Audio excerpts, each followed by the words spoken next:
बोलिए श्री सदगुरुदेव की। सदगुरु श्री कबीर साहब जी सत्य बोधदाता, परम विवेकी, भव से छूटे हुए अखंड बाल ब्रह्मचारी हुए। सदगुरु श्री कबीर साहब के अंदर चोरी, हिंसा, विचार का, ईर्ष्या, क्रोध, मान, छल का, गाली, निंदा, झूठ का बिल्कुल विकार नहीं था। सदगुरु श्री कबीर साहब जी चारों वर्णों को बराबर समझते थे, ऊंच नीच कर्मों के अनुसार समझते थे। जिसके कर्म गंदे हैं वो ही नीचा है, जिसके कर्म अच्छे पवित्र हैं वही ऊंचा है। जो जानबूझ करके जो कपट करता है वही पापी है, जो धोखे में करता है और जानबूझ के त्याग देता है वही मनुष्य है। जिसको पता न हो अपने निज रूप का और जिसे पता चल जाए, पता चलते ही अपने आप को जान करके भ्रम भूल कल्पना से जो न्यारा हो जाए वही तो मनुष्य है। जब जानी जानी नहीं अब निकली पहचान, कंचे मारी शब्द की तो निकली कंचन खान। जब तक हमको पता नहीं था तब तक हम भ्रम में भूले हुए थे। जब तक हमको पता नहीं था तब तक हम हीन छीन मलिन लाचार बने हुए थे।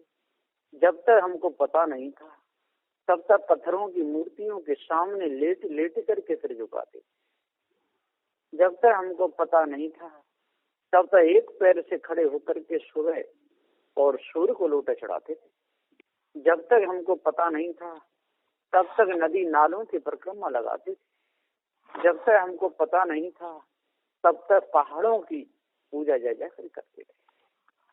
आज गुरु की दया से पूरा भेद पता चल गया। हम सत्य रूप में जान गए कि सत्य क्या है।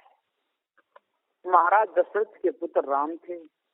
राम ने अपने माता पिता की आज्ञा का पालन किया, पूरा जीवन मर्यादा में रहे, वो तो ठीक है।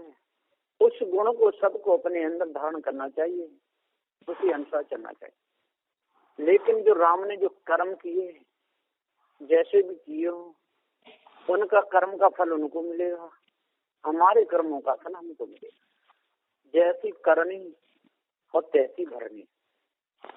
राम ने जो कर्म किए वो राम के साथ, विष्णु ने जो कर्म किए वो विष्णु के साथ, कृष्ण ने जो कर्म किए वो कृष्ण के साथ। आज भी जितने वीर माननीय पुरुष हैं, देश को चला रहे हैं, चाहे वो राष्ट्रपिता हो, चाहे राष्ट्रपति हो, चाहे प्रधानमंत्री हो, चाहे मुख्यमंत्री हो, कोई भी हो MP MLA में से, चाहे वो गांव के प्रधान हो, सरपंच हो, मुखिया, वो जैसे कर्म करेंगे तैसी भरनी उनके साथ में रहेगी। हम जैसे कर्म करेंगे तैसी करनी का फल हमारे साथ में रहेगा। अच्छे कर्मों का अच्छा नतीजा सामने आता है और बुरे कर्मों का बुरा नतीजा सामने आता है। यदि हम किसी को गलत कहेंगे तो हमको भी गलत कहने वाले हजारों मिल जाएंगे। हम यदि किसी का सम्मान करेंगे तो हमारा भी सम्मान करने वाले लाखों मिल जाए। हम किसी भूखे को भोजन देंगे, प्यासे को पानी देंगे, नंगे को कपड़े देंगे तो हमको भी देने वाले अनेकों मिल जाए। सारे संसार में कोई कमी नहीं है, दानी की कोई कमी नहीं है, विवेकी पारखियों की कोई कमी नहीं है।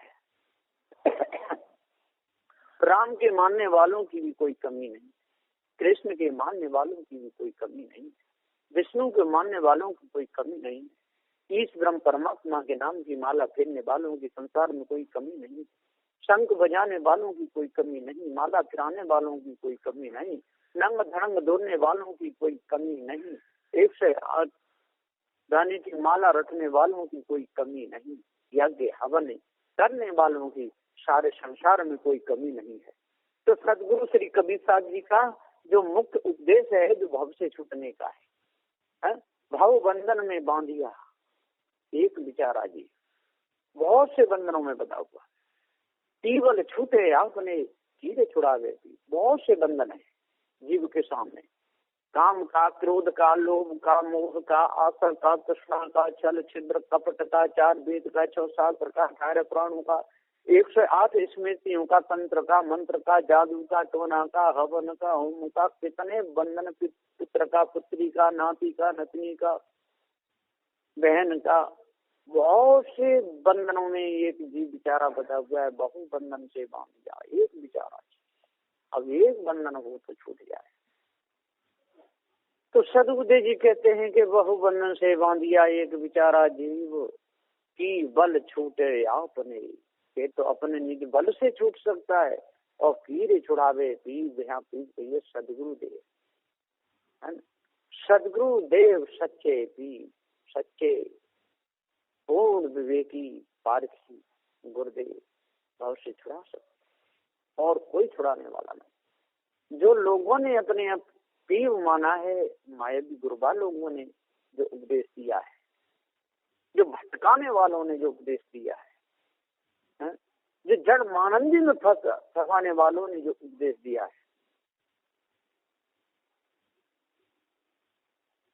उन्होंने कहा है कि बल छूटे आपने कीर छुड़ा देती है। तो निबल से ही परमात्मा में शामिल हो, या पीर परमात्मा का भजन करे तो वो खुश होकर के अपने में लीन कर लेगा। तो ये सारी धोखे की बातें, कोई तंत्र में, कोई मंत्र में, कोई जादू में, कोई टोना में, कोई हवन में, कोई होम में, कोई जात में, कोई वर्ण में, कोई ब्राह्मण में, कोई क्षत्रिय में, कोई वैश्य में, कोई शूद्र में, कोई शेख सैयद मुगल पठान की मानंदी में सारा संसार भूला हुआ है। सदगुरुदेव कहते हैं, हे सज्जनों, हे ज्ञानियों, हे विद्वानों, 4 वेद 6 शास्त्र 18 पुराणों की ज्ञाता हो, जब तक अपने आप का पूरा ज्ञान नहीं होगा, जड़ चेतन का पूरा ज्ञान नहीं होगा, जब तक आप सच्चे गुरु को नहीं पहचानोगे, सत्य से कहते हैं, जब तक अविनाशी चेतन जीव को नहीं जानोगे, जब तक अपने ऊपर भ्रम से किसी ईश्वर परमात्मा को मान करके भूले रहोगे, ऊपर 7 स्वर्ग, नीचे 7 पाताल, तंत्र मंत्र जादू टोना में अपने समय को गमाते रहोगे, चेतन पूजा को नहीं जानोगे। घर में रहे तो सेव कर माता पिता की सेवा, और वन में रहे तो साधु बनकर संत गुरु की सेवा। यदि दोनों प्रकार से जब छूट जाएगा, खानी वानी दोनों से जब विजय प्राप्त कर लेगा, और इनसे अलग उपराम होकर के अपने मन को शुद्ध साफ पवित्र करेगा, तभी तू भव बंधन से बचेगा। नहीं तो तुझे भव बंधन से कोई बचाने वाला नहीं, कोई भव बंधन से तुझे छुड़ाने वाला नहीं। तेरे कर्म ही तेरे को और नचाते हैं, तेरे कर्म ही तेरे को हंसाते हैं, तेरे कर्म ही तेरे को रुलाते हैं, तेरे कर्म ही तेरे को दद्दर का भिखारी बना देते हैं, तेरे कर्म ही तेरी गले में फूलों के हार परवा करके पूजा कराते हैं, और तेरे कर्म ही और तेरे को नंग धड़ंग डुला देते हैं। तो सदगुरुदेव जी पुकार के समझाते हुए कहते हैं कि तेरे कर्म ही तेरे को मनुष्य खाने मिलाते हैं, तेरे कर्म ही तेरे को पशु खाने मिलाते हैं, तेरे कर्म ही तेरे को पक्षी खाने में ले जाते हैं, तेरे कर्म ही तेरे को उसमें खाने में ले जाते हैं। यदि आज वर्तमान में तू अपने आप को जान ले, अपने कर्मों का यदि सुधार कर ले, तो हे अविनाशी चेतन जीव, तेरे को कोई भी दुखाने वाला है नहीं, तेरे को कोई सताने वाला है नहीं, तेरे को कोई दाबने वाला है नहीं, तेरे को कोई गलाने वाला है नहीं, तेरे को कोई जलाने वाला है नहीं, तेरे को कोई उड़ाने वाला है नहीं, तेरे को कोई मिट्टी में मिला नहीं सकता, क्योंकि तू अविनाशी है। तू कभी मरता नहीं, अनादिकाल से तू विषय वासना भरम भूल कल्पना के बंधन में बच गया है, अपने आप को भूल गया है, पत्थरों की पूजा कर करके तू जड़ाध्यासी हो गया है, विषय भोग भोग करके तेने ज्ञान का कोई सहारा नहीं लिया, अपने आप को तू भूल गया है। प्रथम भूल निज रूप की और भटके चारों धाम, भटके चारों धाम पूजता पत्थर और पानी, और चेतन पूजा छोड़े बना तू ऐसा ज्ञानी।